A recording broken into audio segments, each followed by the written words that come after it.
The reason that I'm playing Tony Stark, the reason that I'm involved in Iron Man, the reason that I'm so excited is I'm crazy about movies. It's easy to embrace hopelessness when things seem insurmountable. You make more money than any actor in the world. This too shall pass. First of all, I'd like to thank Susan Downey for telling me that Matt Damon was going to win, so don't bother to prepare a speech. When I did the first Iron Man, as far as I was concerned, that was real. It was really happening to me.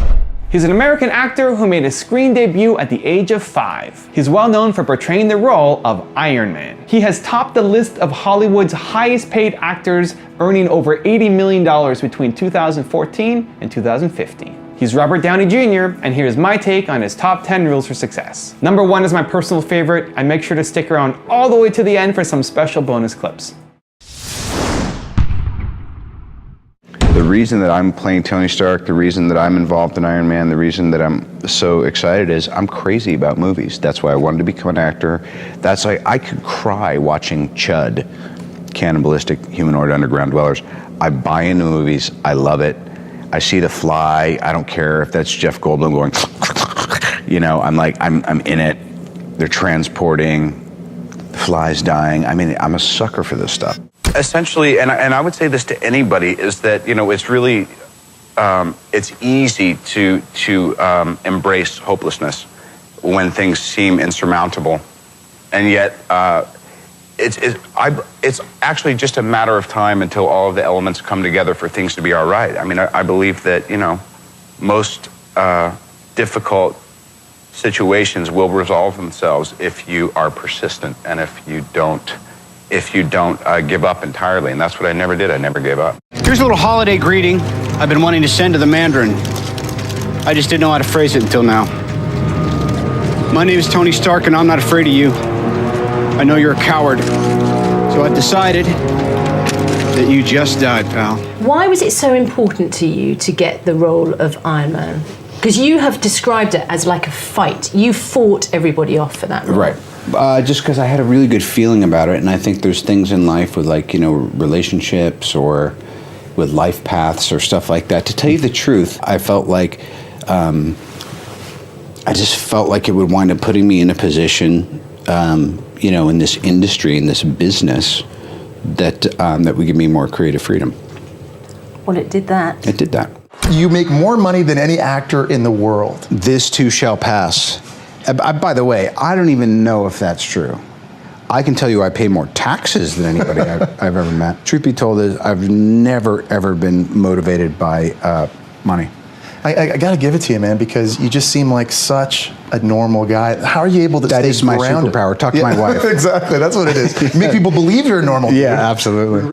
If you start playing violins, I will tear this joint apart. First of all, I'd like to thank Susan Downey for telling me that Matt Damon was going to win, so don't bother to prepare a speech. That was at about 10 a.m. I don't have anybody to thank. I'm sorry, everyone's been so gratuitous. It was a collaboration. We all did this together.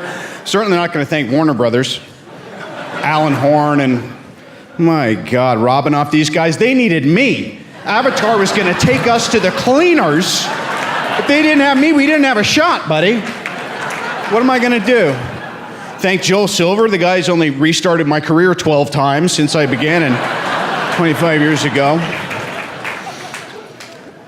I mean, I really don't want to thank my wife because I could be bussing tables at the Daily Grill right now if not for her. Jesus, what a gig that'd be. You know, wherever you go, you have all these people screaming your name, etc. Right. I mean, do you find that you've had like a support network of friends over the years who you can remain sort of, you know, just like you've always been friends, or you can sort of relate on a more personal level? Yeah, I'm going to answer that question in a second. This chair is awesome. I'm going to sit in a cross-legged. I feel like I'm in I'm in a, I don't know, like. That's a little better. Well, it's weird, you know. When I leave here, I'll be. I'm not bragging. I'll leave here, I'm gonna get in a car, then I'm gonna get in a helicopter, then I'm gonna go, and then I'm gonna get on a plane, and I'm gonna spend like the better part of the next 14 hours when I leave here on my way back home to my, you know, missus and our almost 3-year-old boy and this little girl that's coming. And you spend a lot of time just kind of like on ice, waiting for the next thing you're gonna do, like we all do. You know, there's always those times of, the day or at night when you're just doing your wind down, or even if you have a roommate or whatever, you're kind of in your own little zone, and it's this time where you're just kind of in your own isolation. So, I mean, I think anybody here could relate to that, and that during the day you're kind of like exposed and everyone's aware of each other, and there are these tasks in front of you that you have to do, and then you transition into this other world, which is actually kind of a very solitary thing, you know?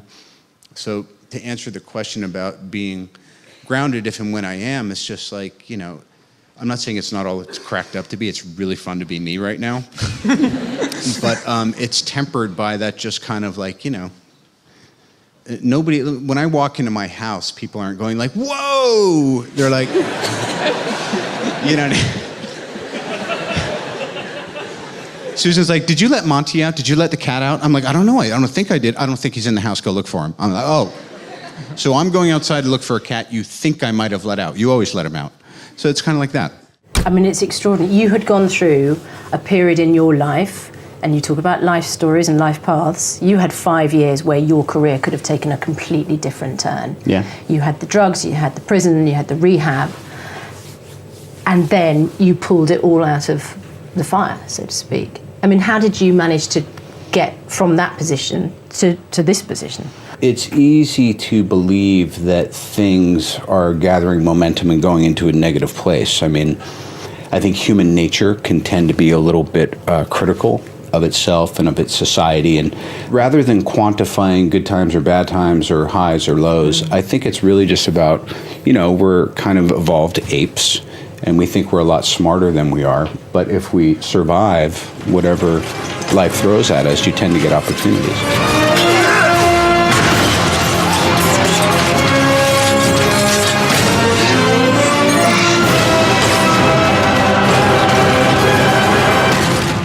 I hope I can inspire other people, you know, to find themselves. You know, I'm still serious, constant state of becoming. I haven't really achieved anything much yet. You know, I'm trying to stay in the moment. That's my biggest problem right now, is thinking too far ahead or thinking about the past and not focusing on right now. Do you think maybe to some extent you use it to connect with maybe more dramatic roles which you don't have? Obviously Iron Man has drama in it as well, but say The Judge, it's sort of a family drama. Right. It's got commercial viability and it's a really enjoyable film, but it is more dramatic. Do you look for projects which are maybe more like that? Not particularly. I mean, and by the way, you know, when I did the first Iron Man, as far as I was concerned, that was real. It was really happening to me. As far as I was concerned, that was not a action or a superhero movie. That was a documentary. You know.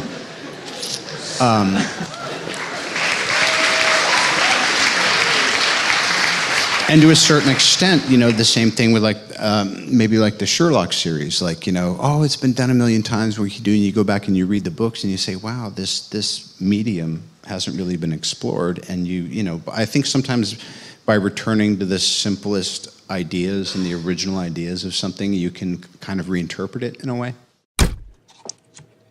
Morning. Evans? Downey. Is that the last donut with red, white, and blue sprinkles? What did I tell you would happen if you ate the last donut with red, white, and blue sprinkles? A little foggy on it, but I think it was something like raining down hellfire. That's right. And here I am without an umbrella. I feel a storm brewing.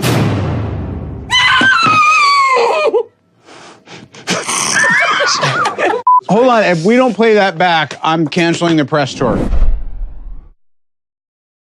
Thank you so much for watching. I made this video because Rohit Sharma asked me to. So if there's a famous entrepreneur you want me to profile next, leave it in the comments below and I'll see what I can do. I'd also love to know which of the 10 clips had the biggest impact on you, on why, what change you're gonna make now after watching this video. Super curious to find out. Leave it in the comments and I will join in the discussion. Finally, I want to give a quick shout out to Aaron Hibbert for buying my book. Thank you, bro. It means a lot to me. For those of you who are buying, make sure you email in your receipts for your chance at a shout out in a future video. Thank you so much for watching. Continue to believe, or whatever your one word is, and I'll see you soon.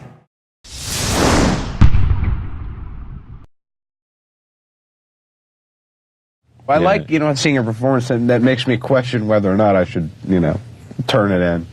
or to show you how hard it is to get to some sense of genuine excellence. Yeah. Yeah, I mean, what did they say? Anything worth doing is worth doing poorly. You know? Did Joseph Campbell say that, or who was it? I don't know. Someone else. Someone really smart said it to me, and now I'm making it seem like, I've retained it for years. But, yeah, I mean, anytime you get up, at 6:10 in the morning and go to work for 14 hours a day or whatever, I mean, it's a labor of love, even if it's a cheesy sci-fi, holiday picture. Your character, at the center of this film, he's materially super successful, spiritually and emotionally not so much, bankrupt. And how does it feel, knowing every person you represent is guilty? It's fine. Innocent people can't afford me. Is that on some level a metaphor for contemporary society? I mean, to a certain extent, what many of us feel. Well, I know that in Hank's instance, it's that, look, I went and I did well. I have these things, I have a Ferrari, everything looks good on the outside. But we like the idea of starting a story where the outside is kind of starting to crack and shimmy, just as this kind of natural crisis occurs. My mom passed away this morning. Is this the first time your mother passed away, or is this something you do on all the cases you're about to lose? First time. Well, do you relate to that idea of the appearance of success, but not feeling fulfilled on the inside? You know what? I can say that Hank is definitely a character that I played. I know that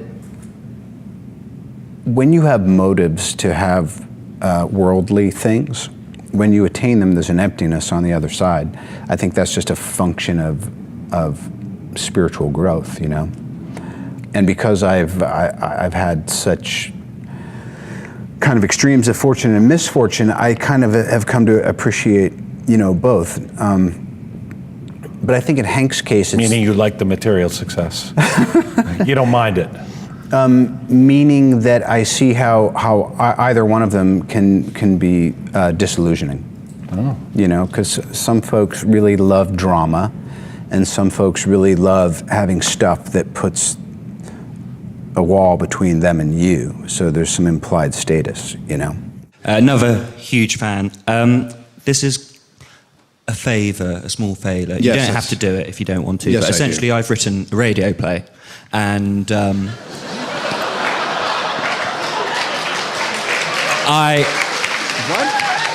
radio play, a play for the radio, and that's you mean a radio play? Yes, yes. Of course. And you don't have to do it. I've just got a couple of lines. We can discuss fee later. I've just got my student loan through, so Okay. If I would be able to record it, fantastic. Thank you. Yeah, come on. Is that okay? Yeah, let's go. Do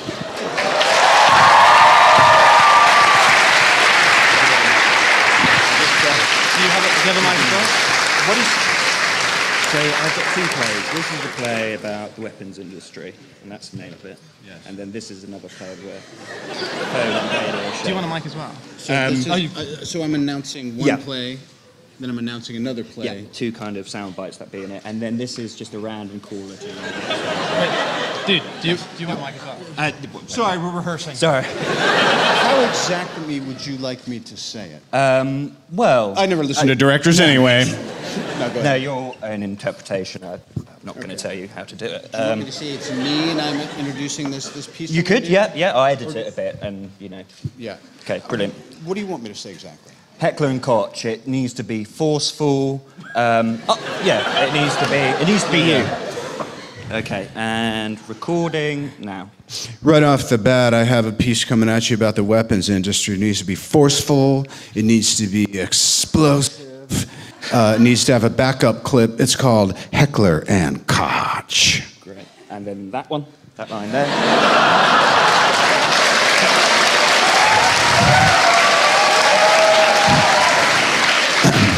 Quiet on the set.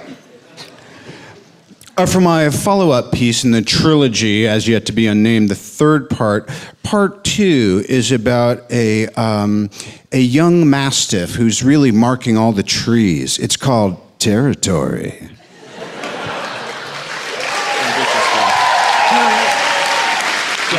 Maybe a bit hillbilly. Is that a title? Or just say it? Yeah, just say it's like you're calling in. Hello, Sydney? Can I pleasure your wife?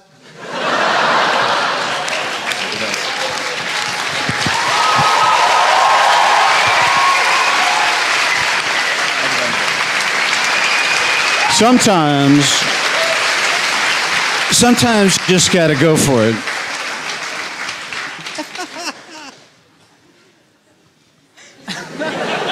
By the way, we call that exposure therapy. The more often you can do things that you might get a no for and that you have to put yourself up and face potential ridicule, the better.